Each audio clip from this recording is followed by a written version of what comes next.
Good morning. So our reading for this Sunday is John chapter 18, verses 15 through 18. It says, Simon Peter followed Jesus, and so did another disciple. Since that disciple was known to the high priest, he entered with Jesus into the courtyard of the high priest. But Peter stood outside at the door, so the other disciple, who was known to the high priest, went out and spoke to the servant girl who kept watch at the door and brought Peter in.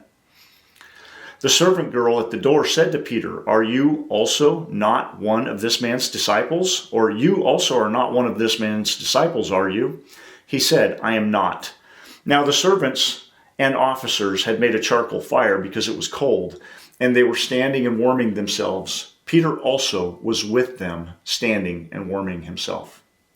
So a couple thoughts as we read through that this week. We got Peter here. Jesus has been betrayed, and now Peter's following with another disciple to the trial in Annas' house. And the other disciple's not mentioned here. We don't know who he is, but we do know that he was known by the high priest. So he gets in. Peter's outside the door. Well, this disciple goes and talks to the servant girl, and presumably they knew that he was a disciple. So when they let Peter in, she asked, Are you one of his disciples also? Peter denies it. Sometimes we think we're alone and we need to deny. Peter might not have been alone here. There was another disciple in there, and they probably knew. Now, Peter immediately goes in, and he starts warming himself at the fire. And it says very specifically, again, like a couple weeks ago, and they went and stood with them. So where we stand does matter. Who are we standing with? Who are we hanging out with? Who do we align ourselves with? It does matter.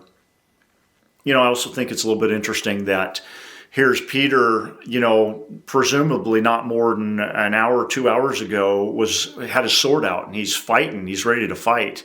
And, a little bit later, he's denying Jesus. How quickly we can go from a high to a low.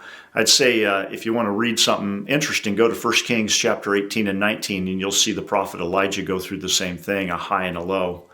And then the last thing I want to say is, Jesus didn't change course. When Peter denied him, Jesus didn't say, Peter, you're lost, I'm done. No, Jesus stayed in there. He was in his trial. He was drinking the cup that his Father had given him to drink. Jesus was still going to the cross to pay for the salvation and redeem us from the sin and the fall that we had taken. And what an example Peter gives us here, that he is high and he is low, but Jesus is still going to redeem him and us. Thank you. Good Sunday morning.